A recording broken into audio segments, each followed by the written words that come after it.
life is full of adventures. Do you take this man to be your husband? I do. Welcome home. We did it. He has your eyes. He's perfect. Make the most of them all with PenFed checking and savings accounts. Learn more at PenFed.org. Federally insured by NCUA. To receive any advertised product, you must become a member of PenFed Credit Union. PenFed's got great rates for everyone.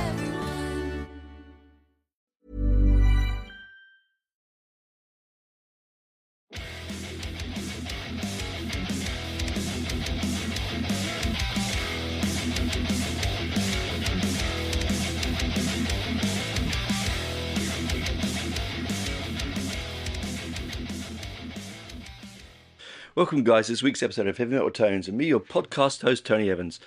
I hope you enjoyed last week's episode where I interviewed the wonderful Ross the Boss and Stu Marshall. I had a great time chatting to them.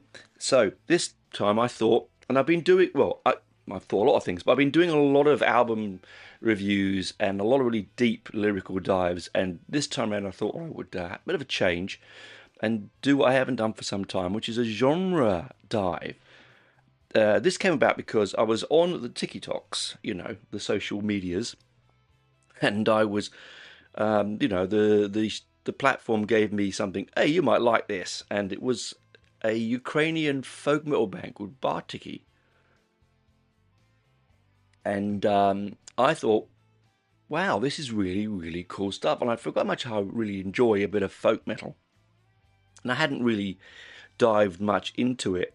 So I thought, okay, I know I also like folk music in general. So I'd have a dive into the genre with you, and we can have a look at the basics of what makes the genre.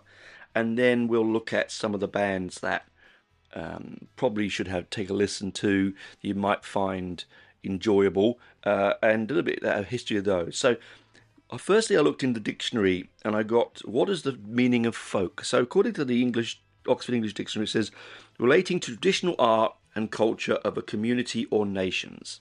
Okay. And then I thought, let's have a look what the definition of folk music is. Folk music is that originating in the tradition of popular culture, is written in such a style. Folk music is typically of unknown authorship and transmitted orally from generation to generation. Now, if you look back before we even think about folk metal, we'll be thinking about folk bands. Now, folk bands go back a long way. There was a great tradition of folk clubs in the UK in the 60s, and that's where a lot of the great comedians started out. So Jasper Carrott and Billy Connolly and people like that all started in folk clubs. Bands like Jethro Tull, Fairport Convention, Simon and Garfunkel, The Seekers, my father's favourite band, in fact. So those sort of bands were taking, particularly Jethro Tull, more than the others, to be honest, were taking traditional instruments, traditional musical forms, and creating modern music. The other bands were doing that as well, but they were doing it in a more poppy way, whereas Jethro Tull, I feel, was a little bit more true to the roots of like, using accordions and hurdy-gurdies and flutes and so on.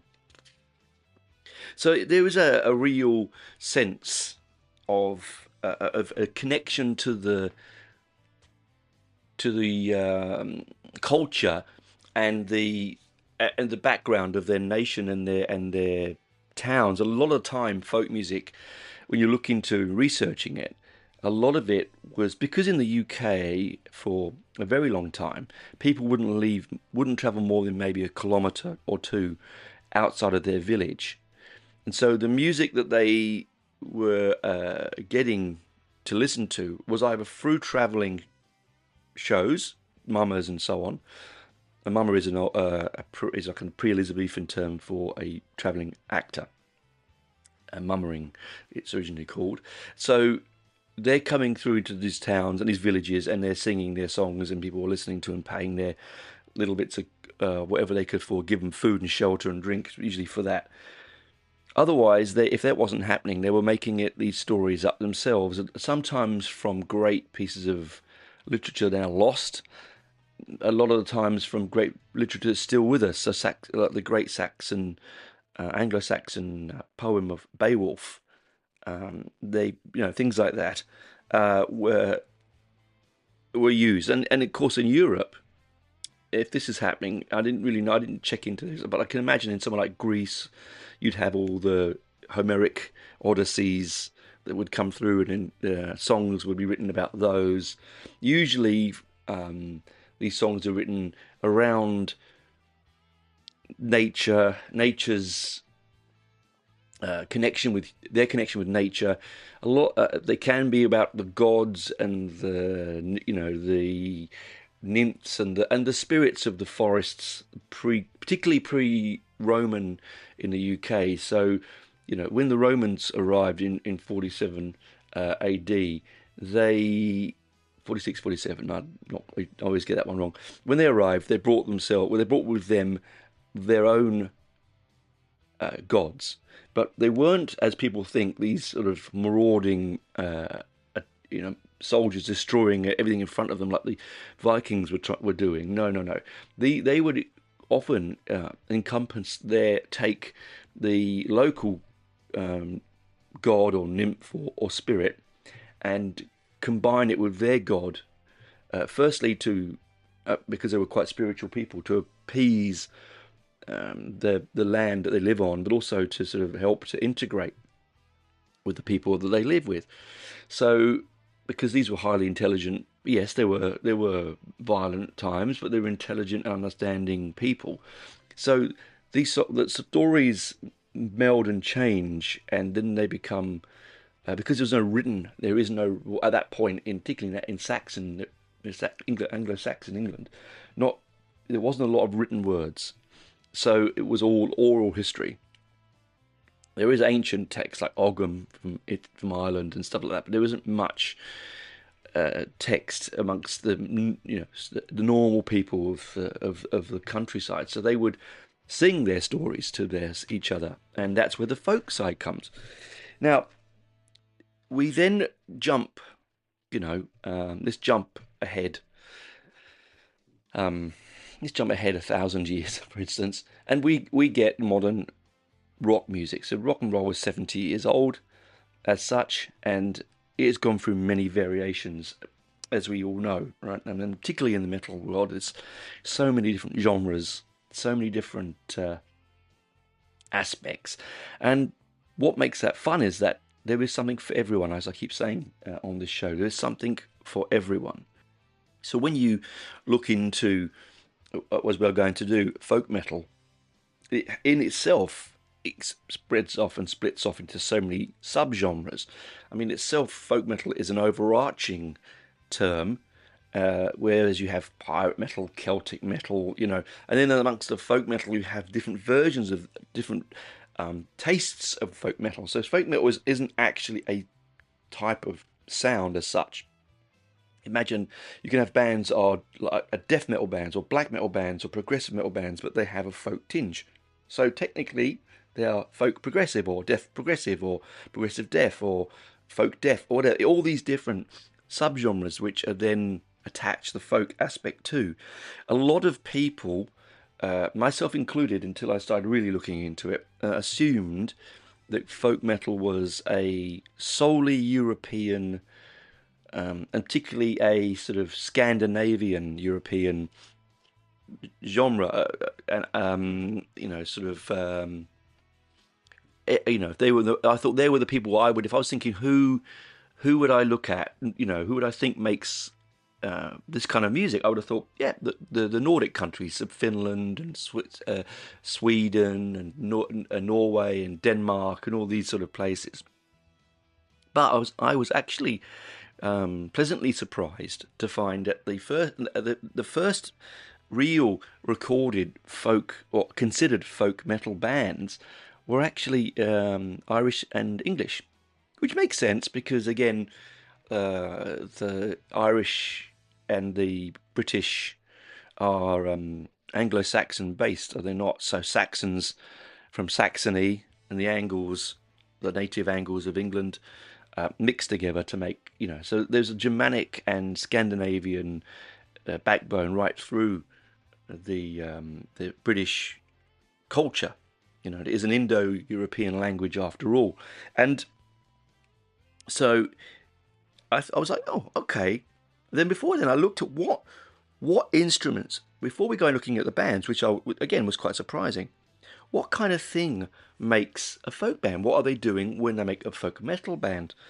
Well, again, it comes down to the vocal styling. So ignore the actual metal side of it, because again, as I said before, that can be all sorts of different types of the wonderful textures of metal. But we have things like bagpipes and fiddles and accordions.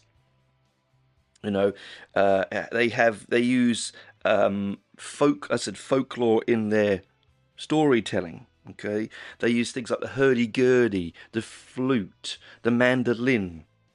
If anyone knows what hurdy-gurdy is, it's I believe it's an old UK, I could be wrong, UK instrument. It's a strings instrument that you turn a handle. It looks a bit like a mandolin, but it's not. It's an interesting looking instrument. I remember for years I thought a hurdy-gurdy was made from a root like a gourd. When I was a young boy, my brother who's really into folk music, he would talk about hurdy-gurdies. And in my head, I had this image of a gourd-made instrument, which they do make in the Middle East. And I thought that, no, I was completely wrong. All right, so, they're using all these different confluence and styles of instruments and vocal stylings. They'll do storytelling, they'll do poetry, they'll have epicness to them. They can be subtle, they can be fast and aggressive. They can be. It is an interesting genre, and I hope that after listening to this, you do have a dive into it. It's actually one of my favourites to jump into, because I get away from just the technicality of straight up in your face aggressive heavy metal or rock and roll. There is a little bit of spirituality to folk metal and to folk music in general. So there is a sense of paganism, and I know that I've told you I hate that word, and I do, but pre-Christian or pre-Christian, non-Christian imagery. So technically, Hinduism, Taoism, Maoism, as many isms as you want to throw at it, can be considered a sort of a target or a direction for folk music and folk metal in general. But as I said, most of us think of the Nordic countries, and know that I do. Okay, so I think of bands like, Ensiforum and Finntroll and, Elven King and Amorphis and things like that, are those sort of bands, because they're now the sort of like face of modern folk metal. I mean, it sort of arrived in around about 1990, as I said, in the UK, and it came to prominence in Australia. It's probably been around before, but it came to prominence in and then it really hit the zeitgeist in the early 2000s. That's when the big bands like like Windrose, Churasas, all those sort of things came jumping out at us in quite a major way. I remember I went through quite a large Churasas. That's Turisas. I went for a big Churasas thing because I was really getting into the Viking side of it. So I was really getting into the sort of Amon Amarth, and even though I say that wrong, and people do get angry when I say it wrong, but that's how I pronounce it. So I think it's Amon Amarth. Anyway, the Viking kind of stuff, where it was lots of epicness and great big sort of epic vocals and sing-along choruses and that kind of, imagine being in a bar, in a pub, in a dark pub with a big stein of ale and food and ale in your beard and smoke from the fire, and singing about your the battles you may have won, or the women you may have lost, or the lives of your friends that have gone. Fascinating. I absolutely love that kind of side of it. It's sort of, I think it may, to be honest, it probably coincided, if we think about it, with the rise of the Lord of the Rings movies. I mean, I never thought about that before. That just really came to my head then, but it might have been that. it might have been that suddenly people were okay to be, Lord of the Rings fans and Dungeons and Dragons fans and Vikings and all this sort of stuff, and it was okay to suddenly enjoy that imagery. It wasn't nerdy and kept quiet. I think maybe that's where that kind of, love affair comes from, most probably. But as we said, so let's quickly go back over what we've discussed. So, folk music, music of the land, music of the spirits, music of ancient times, kept alive now as much as we can. Stories that were never written but sung, oral stories from all sorts of Inuit and First Nation peoples, and again the tribes of the Angles and pre-Angles, the Neolithic and hunter-gatherer tribes of the UK I would consider them First Nations peoples. They obviously, things changed. The island was attached to the mainland of Europe by the Doggerland, the Bering, the land bridge for quite a long time, and so humans could travel for millennia between the mainland of Europe and the United Kingdom, the Isles of the United Kingdom, I should say, the British Isles. So there's a rich and varied history from all over Europe in those islands, and that's probably where that's sort of, as I said, that storytelling comes from. And then we move ahead 1,000 years, as I said, and you get a resurgence of, very much like in the 60s, the folk music itself came about. I think mainly, again, a push against the pop music of the Beatles and the Rolling Stones, things like that. Again, the way that progressive rock was a sort of push against that, and like punk was a push against progressive rock. It's a way of talking about being musicians and playing music that you want to play that isn't facile to you, even though you could point fingers and say, I'm sure that the Seekers and bands like that were pop music, and they weren't making deep and meaningful songs, but they actually were. If you listen to the lyric and the way that they were using, particularly Peter, Paul, and Mary, using their sort of their Christian interests and their direction to make music that was probably not trendy. Just be honest, it's not trendy in the 60s to make music about fairies and wizards and whatever they were doing their songs about, or even about the Green Man and pre-pagan stories. Because this was a time of the 60s when everything was pink and plastic and about the post war boom and having fun all the time, all the way, yeah, man. You know what I mean? That kind of thing. So we move forward again from there, and we have our folk metal. So it comes in around the 90s in the UK, which we'll talk about in the second half. And then it blossoms in the early 2000s in Europe, usually in Scandinavian countries, where it really explodes. And I think it's a time when musicians are at a level where they can play really amazing music on really amazing instruments, and these instruments are dying a lot of the time. They're like languages, like animals, they will become extinct, and so these musicians are trying to hold on to. They're very passionate about their heritage, particularly around Finland and Norway and all those sort of places. But they want to attach it to the music they love to listen to, which is heavy metal. So they mix it, or they go and listen to these influences, and that's what they get. So we move on, and folk music, as we move on now, as we'll find out, is a lot different to early folk metal.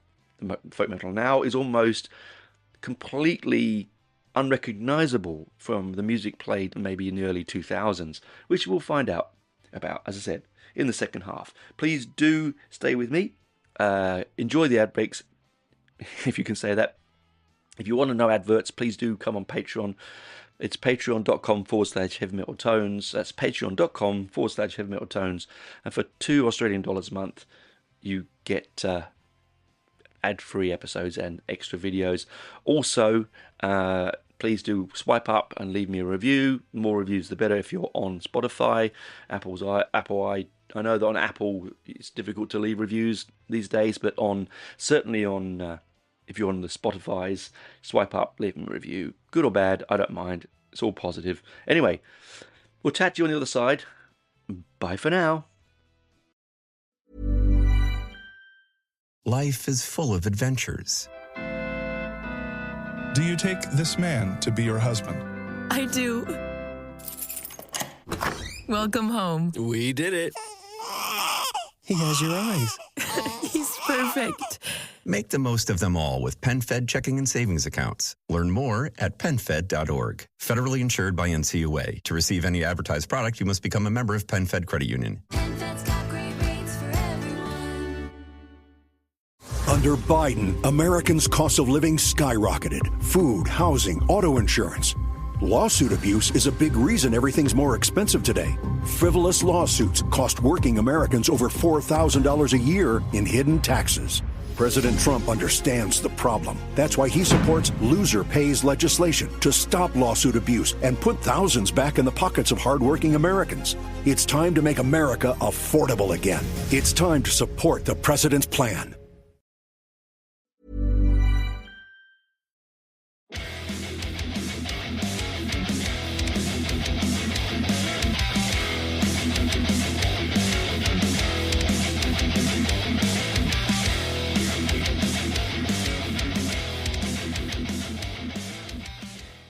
Welcome back to this quick dive into folk metal. Now, I may make some mistakes or miss some bands. Please do in the comments below, like you like to. Let me know if I've either got it right or got it wrong. I'm very happy to be helped in that direction. It's all a bit of fun, isn't it, at the end of the day? So, as I said, I thought that folk metal started in Europe Scandinavian countries. Yes, it's massive there, and that's where you would mostly think of these days. But no, actually, one of the first bands to come out of the folk genre, or considered to be folk, is a band called Skyclad. Now, Skyclad, I'd listened to quite a bit in my teenage years because I'm a big fan of, as you know, you can go back to the episode and listen to it. It's one of the earlier episodes, my review of Sabat's Dreamweaver album. The lead singer from Sabat, he left and went and formed this folk metal band called Skyclad because he was into this interesting non-Christian sort of paganistic, I really cringe at that word, I wish I could find another word, form of religion that he was following. And he formed the band Skyclad. Martin Walkier and Satan's guitar, but band from Satan, the guitarist from Satan, the new wave of British heavy metal band, Steve Ramsey. I mean, Martin has since left, but they made a album, their first album in 1991 called The Wayward Sons of Mother Earth, which should automatically point you in the direction that sounds like a bit of a folk band. Of course, because there is this considered idea that they're quite hippie. I didn't really come across that, but I would not say that folk metal bands are hippie metal bands by any means. I think they look at a different side of the nature-loving community, right? Anyway, so they went on to make this album.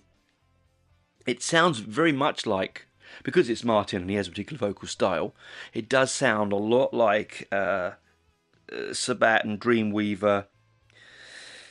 The song, though, that is considered to be the very first actual real folk album, metal song, because the album itself goes through different types of genres. It's a thrash album. It's a thrash folk album. And you try and say that first thing in the morning, like I'm saying now. And the song that is considered the very first one is a song called the Widdershins Jug. Now, Widdershins is an English term as a direction. It's like clockwise or anti-clockwise. Widdershins Jug. I'm sure that's what it means. Counterclockwise. I thought so. I didn't know that. So they are making this music quite on their own, not selling. I mean, they did sold very well. They did extremely well, and they're still going. They just have different members now.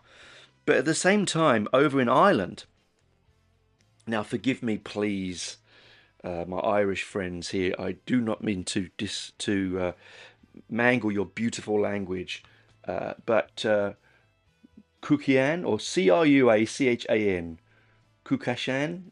Again, it's completely awfully destroyed there. But they were a black metal band originally, based on the Lord of the Rings, called Minas Tirith. And the lead singer one day was listened to the first, the first Skyclad album, and it completely changed the direction of which way he was going to make his music. And they're also considered one of the very first one of the very first modern folk metal bands. Their first album, Thunderous Na Gael, again, I'm really going to butcher that. I'm so sorry, my lovely Irish friends. That's considered the first full folk metal album. Okay.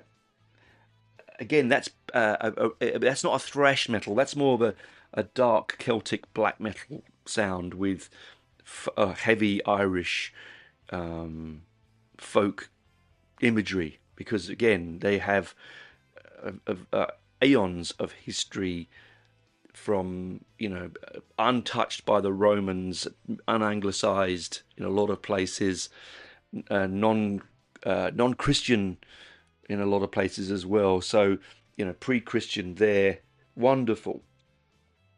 And it wasn't until so they were playing themselves, doing their own things. And then in 1994 to 95 came a German band. Now, Germany, I didn't talk about Germany, but Germany have a very heavy folk metal band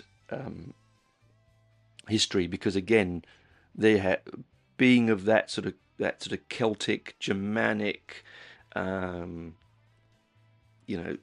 itself is only a relatively new country, but the countries it has been and the countries that's been around it, and the tongue it spoke, it goes back a very, very long way.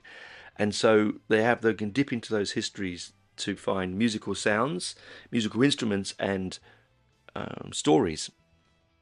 The band, with an interesting name. I had no idea this was one of the first folk metal bands outside of England.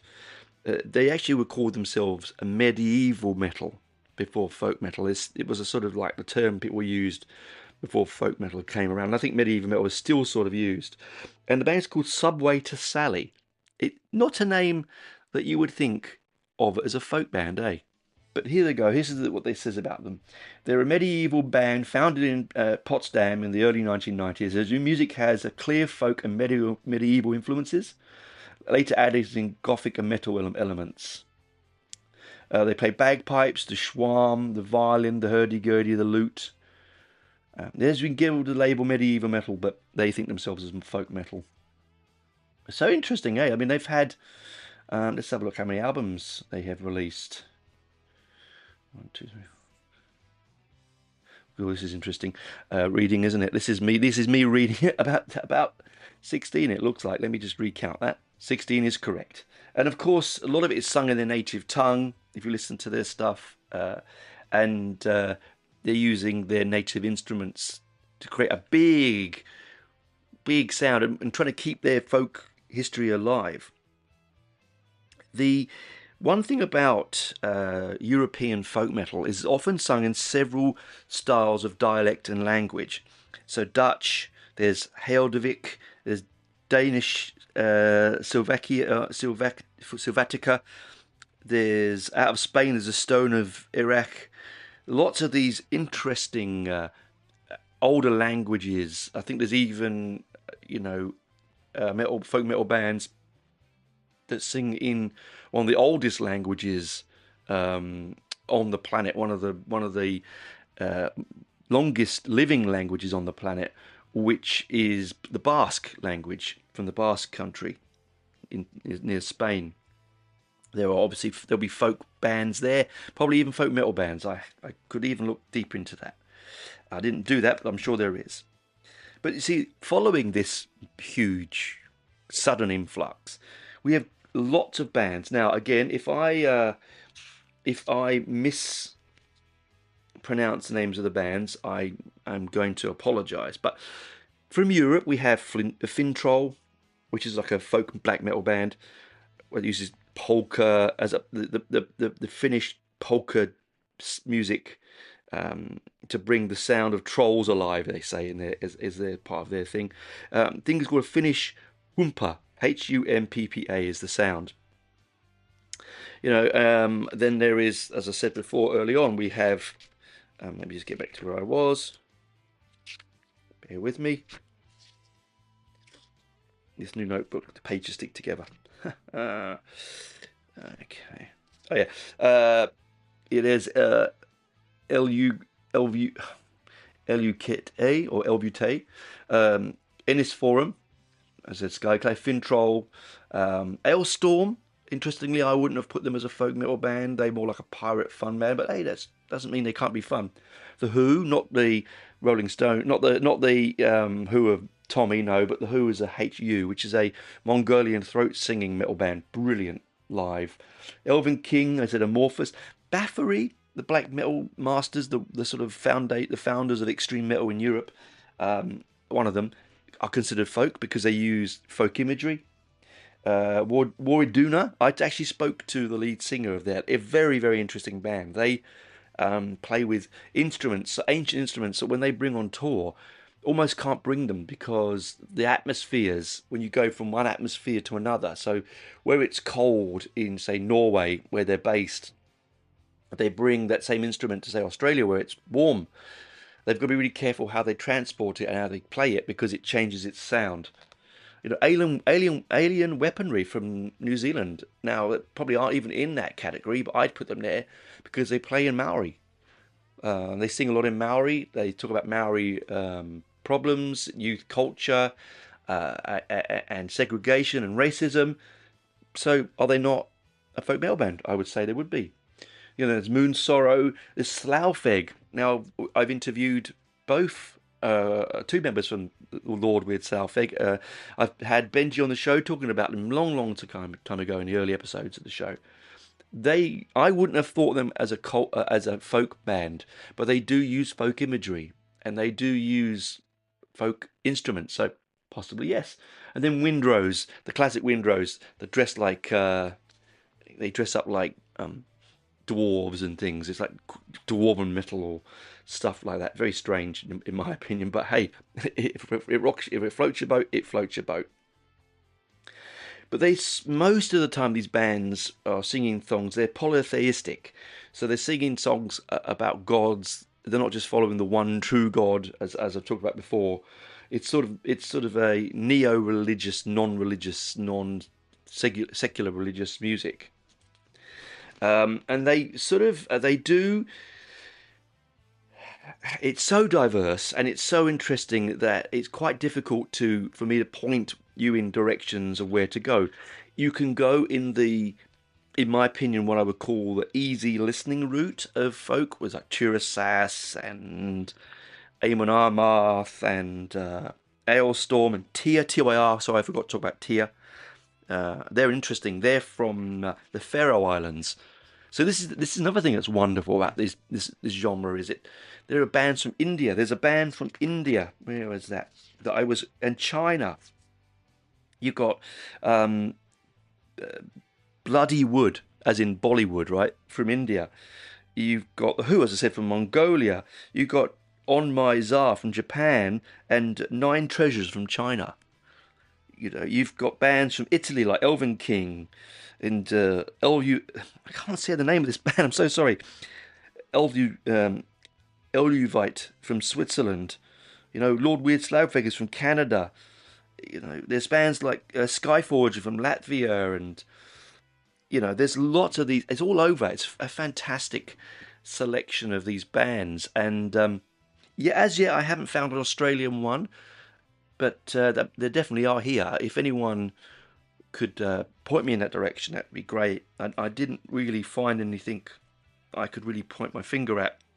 And then Amorphis, is probably the big face of folk metal in Europe. Huge stadium band with some very big sounds that they make. But there's also a brilliant band that I had to listen to the other day from Spain called Mago de Oz. So Mago, and it's the little European umlaut thing over the a D, E, and then OZ. And they're completely one of the very first Celtic folk metal bands that completely just take the Celtic idea into the music and add it with power metal. So whereas the Irish band that I couldn't pronounce earlier it was a folk band, they were doing it with more darker music, whereas the Spanish band is doing it with more power metal, so a lot more open and accessible in some respects. So brilliant. You can start with those more accessible bands. You could dive into, say, Skyclad. Skyclad, unless you enjoy the vocals of Sabbat, you may not enjoy Skyclad because the vocals are, of course, they're the same. It's Martin. It doesn't change. But the music itself has real remnants of Sabbath. If you like the music of Sabbath, so like Dreamweaver and things like that, you're going to enjoy this album. You're going to enjoy Skyclad's first album.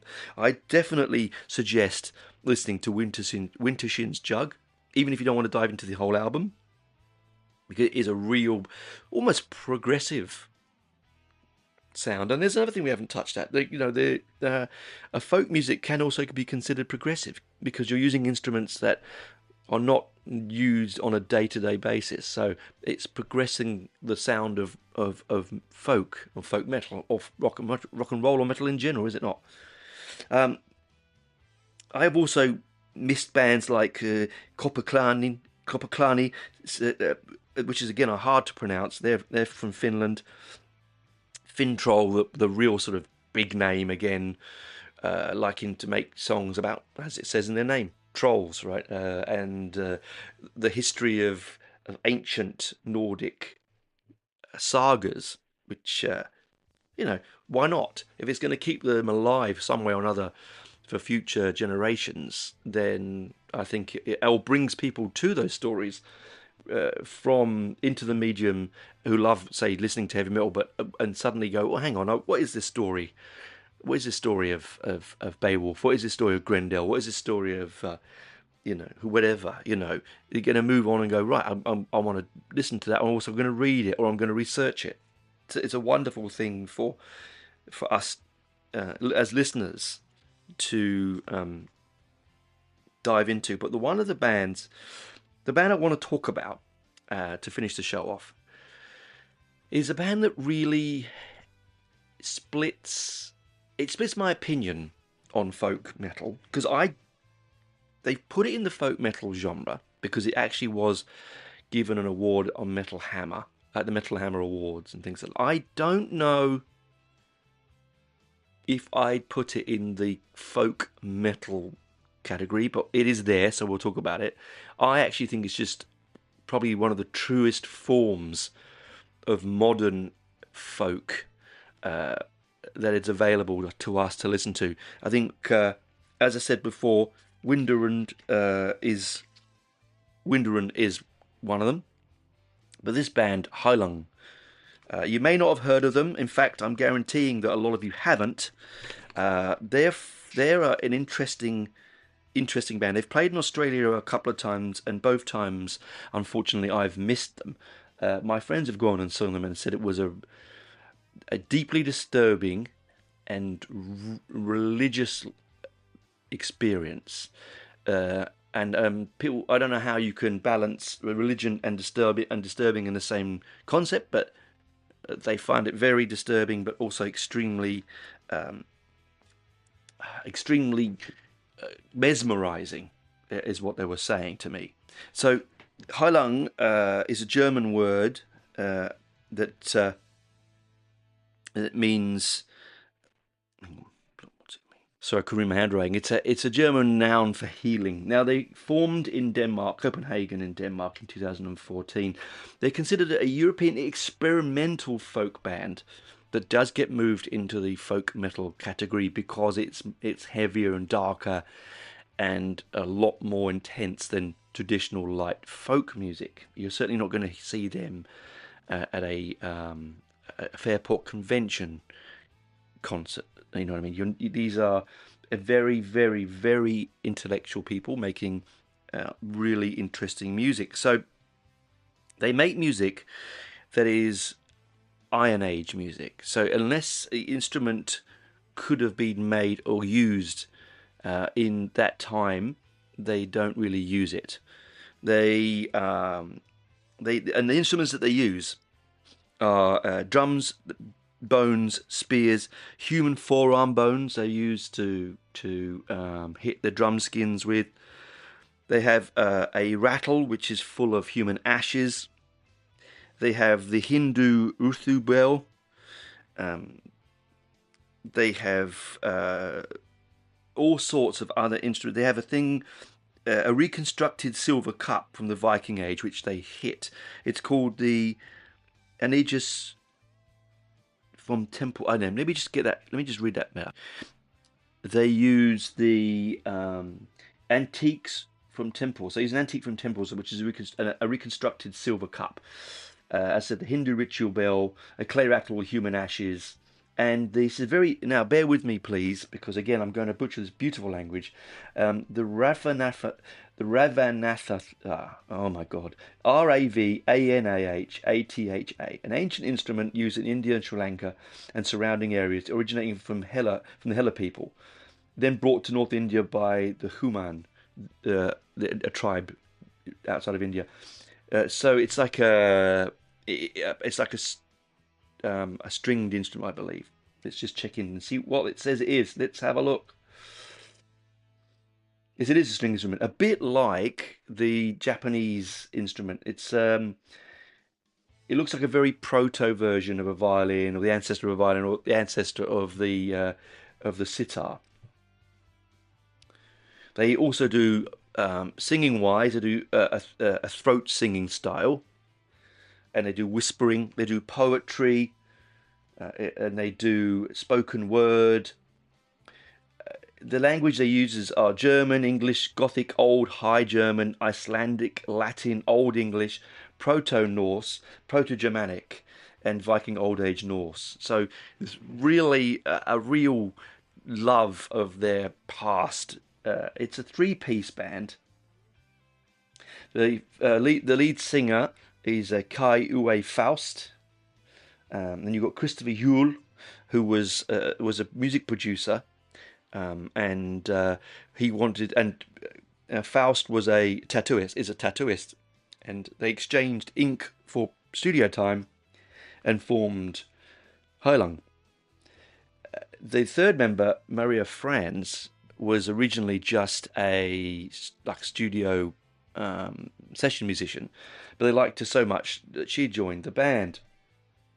They have in their past had extraordinary amount of touring musicians.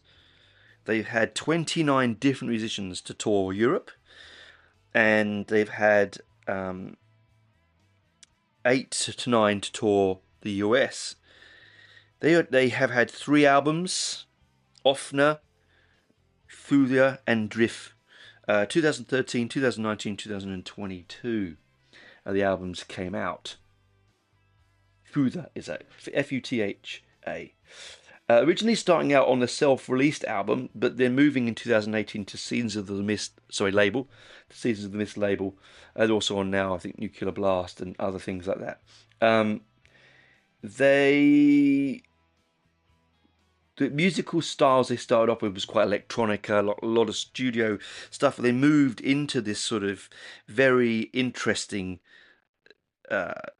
direction. Imagery wise, on stage, they're quite impressive. Faust wears you don't see her face. It's mainly made like a headgear made of antler bone and could be human bone, I'm not sure. And they're all dressed in skins, and they play this sort of soul-crushing, soul and uplifting, interesting dynamic of music. It's because it's so ancient. It's some of the earliest ancient music that we know about, Iron Age music. I mean, let's be honest, as human beings, we've been around for a very, very long time, and ever since we could hit something with our hand or strike something with a stick, we would make a noise. Our vocal cords have been used by us for a very, very long time. 2 million years.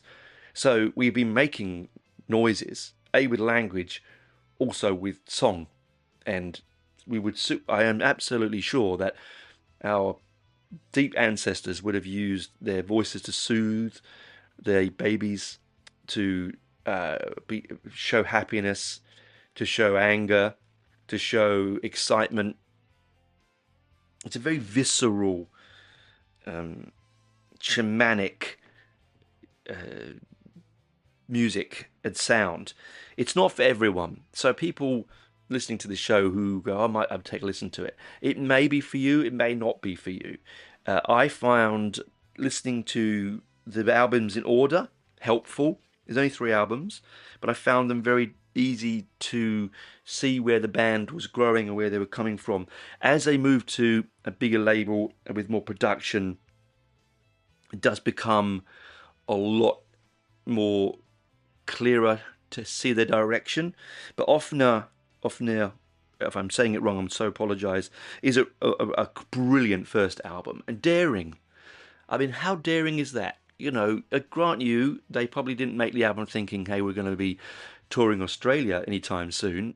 They would have made that, both Faust and Yule would have made that because they wanted to express their love and their deep understanding of their cultural heritage and the cultural heritage of the European prehistoric, and again not that word, but prehistory, European history, landmass of Europe and its associated, hunter-gatherers, Iron Age, Bronze Age, all that kind of thing.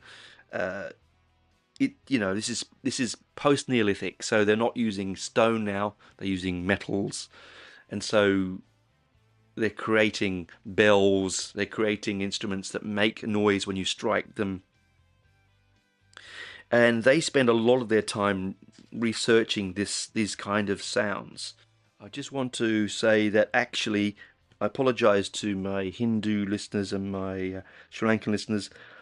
Hanuman was actually the god of wisdom who brought the instrument to India. I apologise. I did write that in a note in red pencil and completely misread my notes. Not an unusual thing for me to do, is it, listeners? As we know. Anyway, before I go on, I would like to rectify that. Not have to go back and try and squeeze it in the edit. Faust on stage has this presence. She whispers, she has throat singing, she has chanting. There is all these different ancient languages spoken and sung on these stories of great epic tales and of love lost and histories remembered, and it is what I would call true folk music. Whether it's metal, whether it's traditional folk, whether it's, people in nightclubs with Aran sweaters on with their fingers in their ears going, "Nya, 'twas I roved out one Monday morning," all that kind of stuff. If you want to do that kind of folk, fine. That's folk that's a modern take on older stories, whereas Hailung's music is really tribalistic, really ancient. It has a sense of the beginnings of the world, the cold dawn of a Nordic landscape. It has the epic feel of a long ocean journey across unknown waters. It has a feel of those Polynesian settlers getting into their boats and crossing over to Australia, 70,000 years ago, and then the first Native Americans, which they suggest arrived in the American continent 13,000 years ago from Asia and Siberia. These sort of stories of travel and arduous journeys to take themselves to better places and places where they can harvest the crops and grow their animals and give them more space to live. This is the kind of music that they're making. They're not making music about conquering and beating nations and taking land and supremacy. They're talking about the expansion of humanity and the human condition. So this is real folk for me, and I really, really enjoy it. Now, again, as I said to you before, it may not be something that you, dear listeners, might enjoy. Those of you that like to experiment with their music, please do go to Heilung, give them a go. Those who are not quite sure and want to dip their toes into it, try bands like I said, Churasas, Amorphis, bands like that. All those kind of, Finntroll, those kind of things, because you will find that they will give you that kind of same feel, but with a little bit more accessibility and a little less. Because with bands like Heilung, you have to respect what they're doing. You have to give time, sit down, be with them, respect it. I'm not saying you shouldn't respect bands like Amorphis. That's really wrong. That's not what I'm trying to say. What I'm saying is that you can put on a band like them, and you can walk around the house and do your housework. You can go to work in your office. You can go for a walk or a run, and you can enjoy them and still get what they're trying to put across. Was bands like Heilung? No, you have to sit down and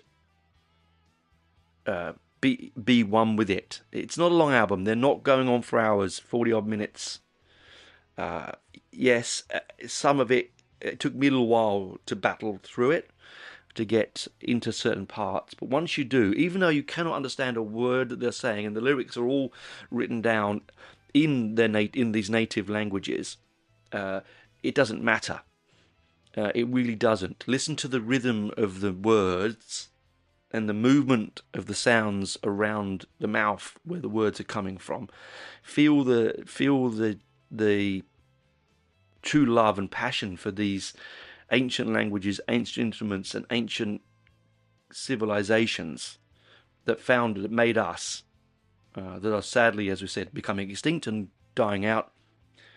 Luckily, we can, through bands like Heilung and through the hard work of linguists, archaeologists, all these kind of people, we can keep this stuff alive. But this is, for me, what true folk music is.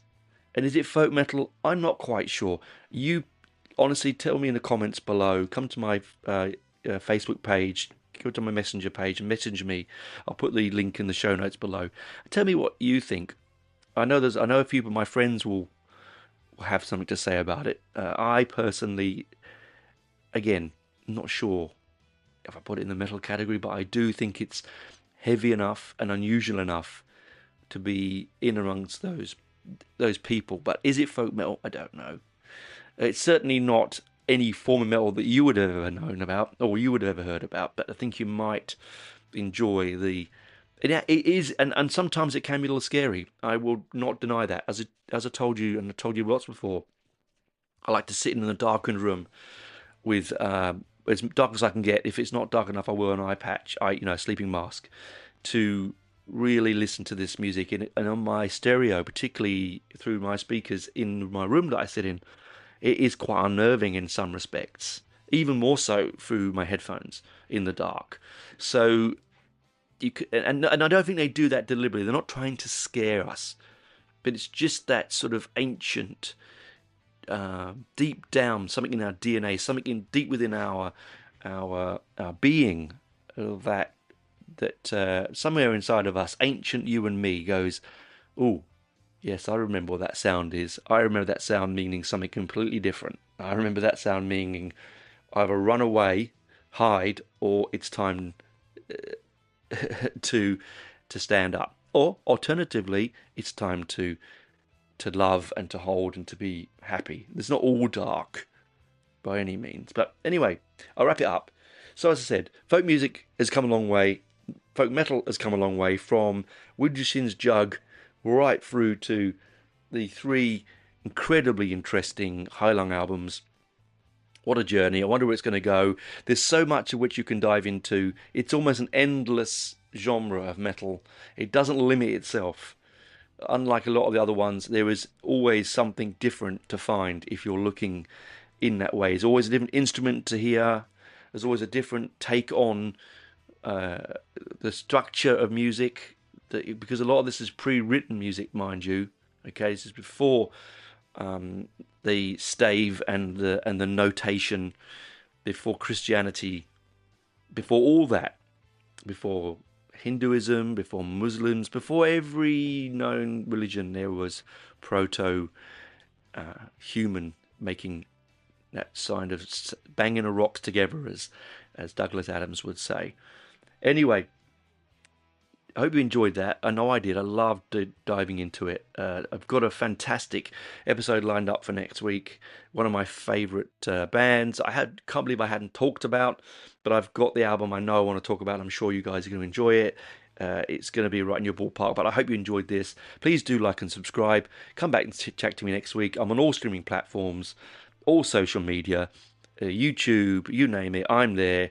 TikTok, all over the place. I'll leave my links in my show notes below. I'll try to remember. I always say I do, and I don't seem to. Anyway, chat to you next time. Keep safe. Enjoy this. Let me know how you go, and tell me what you think about folk metal, and which is your favourite folk or folk metal band that you listen to. Bye for now.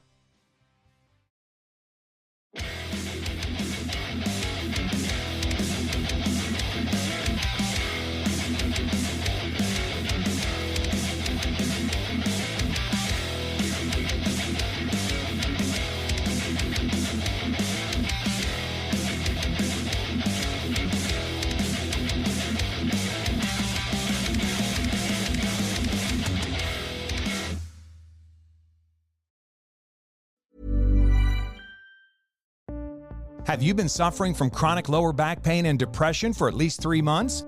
Johns Hopkins University is seeking volunteers for a research study on psilocybin, the psychoactive substance found in mushrooms, and its potential to ease your pain and lift your mood. Recent history of drug or alcohol abuse is not allowed. To learn more, visit us at hopkinspsychedelic.org. Principal Investigator David B. Yaden, Ph.D., IRB 00385-932.